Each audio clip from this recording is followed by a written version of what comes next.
wala pa pong kahit anong batas na napapasa sa Marcos administration na makapapantay doon sa mga batas na isinulong natin na sinuportahan ni Tatay Digong. Nakita kami sa airport ng Davao, panahon na po na eleksyon ng 2016, at humingi po ako ng suporta sa kanya para sa aking party list. Sabi niya, Bong, tulungan ito, tulungan. Okay. So anyway, binigyan po ako ng isang distrito ni Tatay Digong noong 2016 election. Dahilan kung bakit number 6 yung aking party list sa lahat ng mga partido. Now, nung ako po yung nasa Kongreso, nagkaroon ako ng napakadaming ikwentro kay Tatay Digong. Bakit? Kasi alam ko, bilang dating staff member sa Kamara, ang susi para maisabatas ang lahat ng mga panukalang batas na iyong hinain bilang isang kongresista ay para ma-certify urgent. So ako po, talagang dahil kakilala ko naman si Tatay Digong, dahil nga kay Alexander Adonis, dahil sa Maguindanao Massacre, nakikipag-communicate po ako sa kanya na kung po pwede, bigyan at isama sa legislative agenda niya yung aking mga panukalang batas. Ginawa naman po niya yan. In fact, isa sa dahilan kung bakit ako'y tumutol sa appointment ni Secretary Obial bilang kalihim ng Secretary of Health, ang presidente, si Tatay Digong, sinabi na niya, nakabahagi ng legislative agenda niya yung universal health care. Samantalang ito namang si Obial, nung nagpunta ng mababang kapulungan, abay, hindi kasama sa kanyang legislative agenda ang universal health care kasi hindi pa rin natin kaya bayaran ng universal health care. Kaya nga po, galit na galit ako noon dahil pinangako na sa akin ni Tatay Digong na suportado niya ang universal health care. At yan naman po talaga ang number 1 priority ko nung ako'y naging kongresista dahil nga sa nangyari sa nanay ko. Na bagamat hindi siya mahirap, talaga namang ni isang kusing walang natira sa kanya dahil siya nagda-dialysis ng 4 times a week doon sa mga huling panahon niya sa mundong ibabaw, no? Anyway, sinuportahan ni Tatay Digong yung aking universal health care. Bagamat ang sabi mismo ng Secretary of Health, hindi ang kabahagi ng kanyang legislative agenda. Sinuportahan niya yung libreng tanghalian sa mga nagugutom na mga kabataan. Sinuportahan niya yung libreng irigasyon para sa maliliit na mga magsasaka. Sinuportahan niya yung libreng wifi. Tapos, bagamat hindi ako ang primary author ng libreng tuition sa state universities and colleges, ito po talaga, sinabi ni Secretary Jokno ng DBM na i-recommend niya ang pag-veto dahil hindi kakayaning bayaran ng gobyerno ang libreng tuition sa state universities and colleges. Doon ako napakausapan ng chairman ng House Committee on Higher Education na si now Governor Ann Hofer na kung po pwede, kausapin si Presidente para pakiusapan na wag i-veto.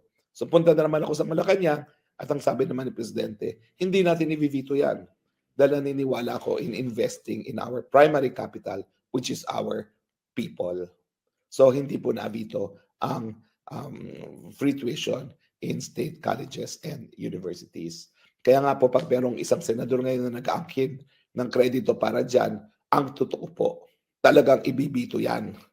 Kaya lang, talagang linapitan ko si Tatay Digong at sinabi kong wag naman po natin i-veto dahil ito po yung talagang pinapanaginip ng halos lahat ng mga magulang sa Pilipinas na at least makapagtapos ng kolehiyo ang kanilang mga anak. Kaya naman po, nung ako'y inimbita para maging tagapagsalita, parang ang hirap tumanggi. Pero dahil nga, mantakin ninyo, isang taon at kalahati pa lang ako sa Kongreso, freshman pa ako, bagitong kongresista, ang dami ko nang naipasang mga panukalang batas. At yan nga ngayon, ang pinaka-importanting mga batas na isinulong at pinatupad ni Tatay Digong. Wala pa pong kahit anong batas na napapasa sa Marcos administration na makapapantay doon sa mga batas na isinulong natin na sinuportahan ni Tatay Digong. Pero ang talagang dahilan po kung bakit ako'y napatanggap na, nagpunta nga po ako sa Malacanang. Worried po ako doon sa mga pula nga tungkol dito sa war on drugs. So sabi ko, doon sa aking kaibigan na Suiso, na kasama kong nagsimula ng isang therapeutic centers. Ngayon po, meron na kaming mga 60 therapeutic centers sa buong Pilipinas para sa mga pinakamahirap na mga nalulong sa droga para bigyan ng alternatibo nga ang presidente sa war on drugs. Pinaalis po ni Presidente Duterte ang lahat nung kami nag-usap. Ang sabi niya, "Give us the room." So kami lang pong tatlong naroon. Ako, yung kaibigan kong Swiso na si Chris, at si Tatay Digong. At di-discuss namin kung ano po yung gawain ng NGO na sinimulan namin at that time, mahigit 15 years na of existence. At gist of it is, sinasabay po namin yung pagbabalita na mabuting balita sa mga kabataan na merong pag-asa ng habang buhay kay Kristo doon sa mga aktual na pangangailangan ng mga drug dependents kasama yung mga medical needs, counseling, education, and food and shelter. At ang sabi niya, alam nyo, I agree with you. Dahil pati ang nanay ko, hindi naniniwala that rehabilitation is possible without faith. At sabi nga niya, mga dalubhasa sa Amerika ay nagsabi na meron talagang X factor na dahilan kung bakit nagiging matagumpay ang pagbabagong buhay ng mga nalululong sa masamang droga. At bago po matapos ang meeting, una sinabihan niya si Senator Bongo, bigyan ng 300. Sabi ni Senator Bongo, 300,000 Mayor? Hindi, 300 million. Bago kami lumabas, tinawag din si Annalyn Tolentino, kapatid ni Senator Ton, bigyan ng 300. 300,000 Mayor? Hindi, 300 million. Talaga nagpipilit po si Presidente Digong na magbigay ng 300 million doon sa amin sa NGO para sa therapeutic centers namin na itinayo. Hindi po namin natanggap yan. Kasi unang-una, ayaw talaga nila Senator Bongo at ng PMS na bigyan kami ng 300 million. Pero in the end, nagbotohan din po kami sa board ng aming NGO at sinabi na rin namin na siguro bilang isang NGO, mahirap tumanggap ng pera ng gobyerno. Pero ang dahilan po talaga kung bakit hindi namin natanggap yung 300 million, pumutok ang Marawi, yung ISIS, at ginamit daw di umano yung pera para doon. Pero sa totoo lang, ayaw talagang ibigay sa akin ng PMS yan sa amin. At mabuti na rin na nagdesisyon yung board namin na wag nang tanggapin dahil parang makakaapekto yung pagiging independyente ng NGO kung tatanggap ng ganyang halaga sa gobyerno. So yan po ang kwento kung bakit napao ko, tinanggap ko na yung pagiging tagapagsalita dahil naniniwala ako na kung si Tatay Digong ay naniniwala sa pananampalataya bilang kabahagi ng rehabilitasyon ng mga biktima ng mga drug pushers, hindi totoo at walang katotohanan ng paratang na siya ay pumapatay ng tao. And the rest is history. Naging tapat po ako sa kanya dahil tinanggap ko ang hamon. Ang mga opinion ko bilang isang spokesperson, walang kinalaman sa mga personal kong mga paninindigan. Pero dahil ako po ay tagapagsalita niya, importante na ang lalabas lang sa aking bibig ay ang mga posisyon ng Presidente. Kaya nga po kapag tinanong ako anong posisyon ng Presidente sa death penalty, siyempre sasabihin ko sang-ayon. Bagamat isa po ako sa mga kongresista na humindi sa reimposition ng death penalty. Sa katunayan, bago po ako magpolitiko, ang pinaka-importanting project ko as an NGO person ay in coordination with the Dutch government. Hello, mga bangag sa gobyerno, malalim po ang aking working relationship with the Dutch government. At ang pinakamatagumpay ng proyekto ko with the Dutch government was the abolition of the death penalty in the Philippines. Kaya good luck po sa inyong pagtutol sa aking asylum dito sa Netherlands. In any case, yan ang dahilan kung bakit marami nagsasabi na doble cara daw ako. Dahil bigla ako nagbago ng opinion. Hindi po ako nagbabago ng paninindigan. Hanggang ngayon, tutol ako sa death penalty. Dahil alam ko po na hindi pa po mature ang ating judicial system. Hindi po dahilan para matakot ng kriminal ang pagkakaroon ng death penalty. Napatunayan na po ng mga ibang bansa na ang dahilan kung bakit nababawasan ang kriminalidad ay hindi ang death penalty, kung hindi pagpapatupad ng mga batas na epektibo. Siyempre, tinatanong din ako yung mga lowering the age of criminal liability for children. Siyempre, pabor si Tatay Digong. Ako, sa mulat-mula, tutol dyan. Pero pag ako tinanong bilang tagapagsalita, siyempre, yung pananaw ni Tatay Digong. Ganyan din po ang binabato nila sa akin pagdating sa ICC. Ako po talaga ay nasa likod ng pagsasali ng Pilipinas sa ICC. Ang kasaysayan po niyan, abay nagkasampa pa kami ng kaso. Ginamit ko yung anak ko na si Bianca para nga, mapilitan si Gloria Macapagal-Arroyo na isumite sa Senado yung Tratado ng Rome para tayo maging miyembro. Linagdaan kasi ni Gloria Macapagal-Arroyo yan, pero hindi niya pinadala sa Senado para magkaroon ng concurrence, para magkaroon ng validity yung pagsapi natin sa ICC. Ang sinasabi namin dun sa kasong yon, abay kung ayaw mong sumapi, huwag kang lalagda. Pero meron kasing EO na in-issue sa FBR na hanggang ngayon hindi pa nare-revoke na nagsasabi na kapag nalagdaan ng isang tratado, kinakailangan shall transmit to the Senate. Kapag sinabing shall, mandatory, hindi yan optional. So, sinubok pa namin na idaan sa kasuhan sa Supreme Court ang pagsumite ng Rome Statute nang para tayo maging kasapi ng Rome Statute, no? At bakit ko gusto maging kasapi ng ICC? Kasi ang Pilipinas po talaga teatro ng labanan. Yung pinakamadugong labanan in fact, was the Philippine-American War, kung saan binaliwala talaga ng mga Amerikano ang batas na umiiral kapag merong labanan, yung tinatawag na international humanitarian law. Ang Manila, second most ravaged city during World War II. At syempre, since World War II, merong labanan nangyayari sa Pilipinas sa panig ng gobyerno, ng NPA at ng MNLF. At importante na kapag hindi gumagana ang lokal na hukuman, meron mapupuntuhan ng mga biktima. Pero yun nga po, nakasaad din sa Rome Statute na hindi po pwedeng maghimasok ang ICC kapag gumagana ang lokal na hukuman.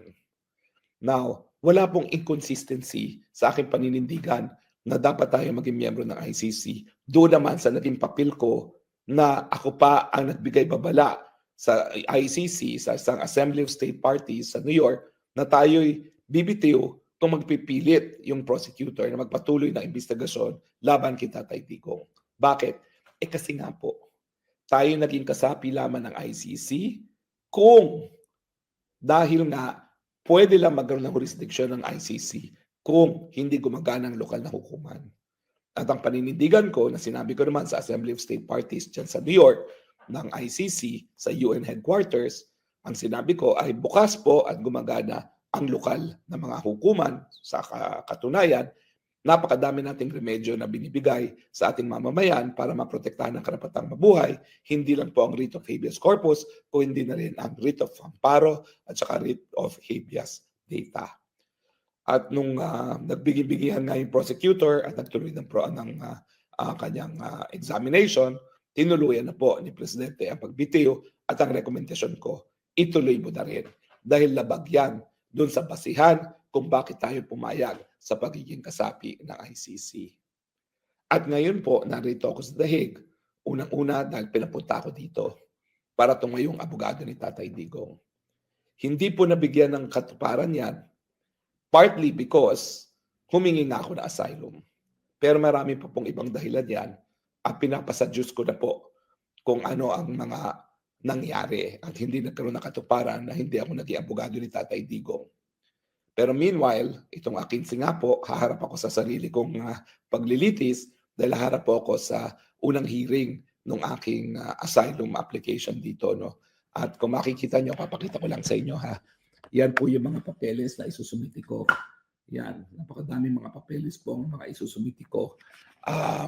Hindi ko nga po alam kung paano dadalhin yan dun sa venue ng aking hearing kasi malayo po yung venue. 3 hours away from The Hague yung aking venue. At siguro ilalagay ko na lang yan sa isang maleta no, na may gulong para hindi ako mahirapan dalhin ng aking mga papeles. Meron pa rin akong suggestion kay VP at sa pamilya. Hindi pa po nila naaktuhan. Siyempre, tutol ang legal team ni Tatay Digong sa ICC dun sa aking suggestion. Pero ako naniniwala ako kasi tapatan lang. Wala na tayong aasahan sa ICC. Bakit? Well, sinabi ko na po yan. Unang-una, the ICC now is fighting for its sheer existence and survival. Na-desisyon na po yung huling kaso na pinagbistahan ng ICC. Ibig sabihin yan, since na-desisyon na yung kasong yon, wala na pong ibang kasong linilitis ang ICC kung hindi si Tatay Digong. At nung huling Assembly of State Parties, nung kailan labang, nagtatanong na ang mga bansa na kasapi ng ICC. Dapat ba natin ipatuloy pa ang ICC na may budget ng 140 million euros a year, wala namang kaso ng nakabinbin para dinggin. Maraming mga akusado, di naman nahuhuli dahil yung mga gaya ni Putin, ni Netanyahu, hindi naman sila voluntaryong sinurrender ng kanilang mga estado. So sa katunayan po, wala po ako masyadong inaasahan sa ICC dahil kung pawawalan nila si Tatay Digong, wala na pong saysay ang pagpapatuloy ng ICC. Kaya po ako humahanap na ng ibang remedyo bukod pa sa ICC. Hanggang doon na lang po yan dahil kinakailangan pamilya magdesisyon. In any case, importanteng, I guess, sa panahon na naguhuling habilin si Tatay Digong, nabalikan ko rin yung aking naging journey sa sarili kong buhay. Kung bakit ako ngayon nawalay sa aking papiling ng pamilya, nawalay sa aking mahal na inang bayan. Unang-una, yan po ay dahil sa ating paninindigan. Kaya po ako nakikipagtulungan, kaya po ako nagiging tapat kay Tatay Digong. Unang-una, sinuportahan niya yung aking panukalang batas nung ako ay isang mambabatas. Mga batas ngayon na nagbabago ng lipunan sa mga pamamaraan na mas mabilis at mas epektibo kung ikukumpira dun sa mga panahon na ako'y aktivista. Universal healthcare. Hindi pa natin nakakamit ang libreng paggamot at libreng gamot gaya ng pinapatupad dito sa Europa, pero papunta na po tayo doon. At meron na talagang mandato na kinakailangan gawin ng gobyernong lahat na kanyang magagawa para mabigyan ng libreng gamot at libreng paggamot. Libreng patubig sa mga maliit na magsasaka. Alam po natin na talagang kaya mahirap ang mga magsasaka at mahal ang presyo ng bilihin, dahil nga po kulang ang suporta sa mga magsasaka. Ang katunayan, hindi tayo makapagsabayan sa ating mga karatig bansa sa Southeast Asia pagdating sa rice production dahil wala tayong natural irrigation gaya ng Mekong River. Kaya kinakailangan palawakin pa natin ang mga irigasyon. Libreng tuition sa state universities and colleges dahil yan ay pangarap ng lahat ng mga magulang. Yung AIDS law, talaga hindi natin po pwedeng ipikit ang ating mga mata na nakamamatay ang AIDS. At yung mga pamamaraan para maiwasan ang AIDS, gaya ng paggamit ng kondom, ay sinasang-ayunan na rin ng Vatican. Dahil ito ay for health reasons. Kaya bagamat kontrobersyal yung aking National AIDS Law Policy, na binabaan ko rin yung age ng mga kabataan para humingi ng tulong sa mga doktor na hindi alam ng mga magulang, pinanindigan ko yun dahil nakakamatay pong AIDS. Yan po ay realidad. Bakit hindi ako magiging tapat sa isang presidente na sumuporta sa ganito mga pulisiya na walang ibang presidenteng sumuporta? Kinailangan ng Tatay Digong para magkaroon ng simula ng libreng gamot at libreng paggamot, libreng irigasyon, libreng tanghalian sa mga nagugutom na kabataan, libreng Wi-Fi, National AIDS Policy. Hindi po ako humahanga lamang kay Tatay Digong dahil sa kanyang pagkatao. Humanga po ako sa kanya dahil binasag niya ang larangan ng politika at isinulong ang mga pulisiya na ako naghain sa Kongreso para magkaroon ng pagbabago at pag-unlad sa bansang Pilipinas. Gaya rin ng pagmamahal ng karamihan ng ating mga kababayan. Hindi po nila mahal si Presidente Digong dahil magaling siya kumanta. Hindi po nila mahal si Tatay Digong dahil magagaling siya magsalita o kabahagi yan. Karamihan talaga ng mga mahirap, mahal si Tatay Digong. Bakit? Dahil binalik niya ang kapayapaan sa mga komunidad. Binalik niya ang takot sa puso at isipan ng mga kriminal, lalong-lalo na ng mga drug pushers at drug addicts. At bilang kabahagi ng NGO na gumagalaw sa mga pinakamahihirap na lugar ng Pilipinas, alam ko po ang kwentong, mga karumal-dumal na kwento na nanggagaling po sa droga. Mga ama na walang awang ginagahasa ang sariling mga anak, mga sanggol, patayan, nakawan dahil sa droga. Hindi po importante siguro sa mga nakatira sa gated community ang ganyang kapayapaan dahil sila mismo gumagamit ng cocaine. Pero kung kayo po ay ordinaryong mamamayan, ang nais mo lang ay makauwi na ligtas ang iyong anak galing sa eskwelahan. Ang ibig sabihin po, hindi kami nagiging tapat kay Tatay Digong dahil lang sa kanyang pagkatao. Tapat po kami kay Tatay Digong dahil sa kanyang nagawang serbisyo sa bayan, liderato na naging dahilan para magkaroon ng pulisiya, para maging mas maunlad ang buhay ng mga Pilipino, at yung dangal na binigay niya sa mga Pilipino, lalong-lalo na sa mga OFWs. Yung kanyang malasakit na pinakita na sa panahon ng COVID, inuwi niya ang mga OFWs bilang mga bagong bayani, all expense paid by the government. Wala pong korap-korap dyan. Wala siyang pakailangan kung kinakailangan umutang siya para maiuwi ang lahat ng Pilipinong gustong umuwi noong panahon ng COVID. Saan po kayo nakakita ng ganyang leader? At miski darating na nga po yung panahon na nag-uuling habilin na si Tatay Digong, hindi naman po natin makakalimutan yung ganyang legacy niya. Hindi po. Kaya nga po ako na nagsimula na hindi naman ako supporter ni Tatay Digong. Nakita ko po sa aking sariling dalawang mata what a difference it will make kung yung presidente magsusulong na pulisiya na pangtao at makatao. Yan pong tunay na dahilan kung bakit yung mga gaya ko at marami pang mga taga-suporta ni Tatay Digong ay nalulungkot. Dahil ang nais namin, yung nagbigay ng mas mabuting kabuhayan, mas mapayapang mga komunidad sa Pilipinas, sana huwag ipagkait na sa sarili niyang inang bayan, sa kanyang syudad ng Davao na napaligiran ng karagatan, doon sana ang huling sandali ni Tatay Digong. At yun nga mga kababayan, anong masasabi niyo sa balitang ito? Maaring ihayag ang inyong opinyon at kuro-kuro sa comment section sa ibaba. Huwag din kalimutang mag-like, mag-subscribe at mag-share sa bidyong ito.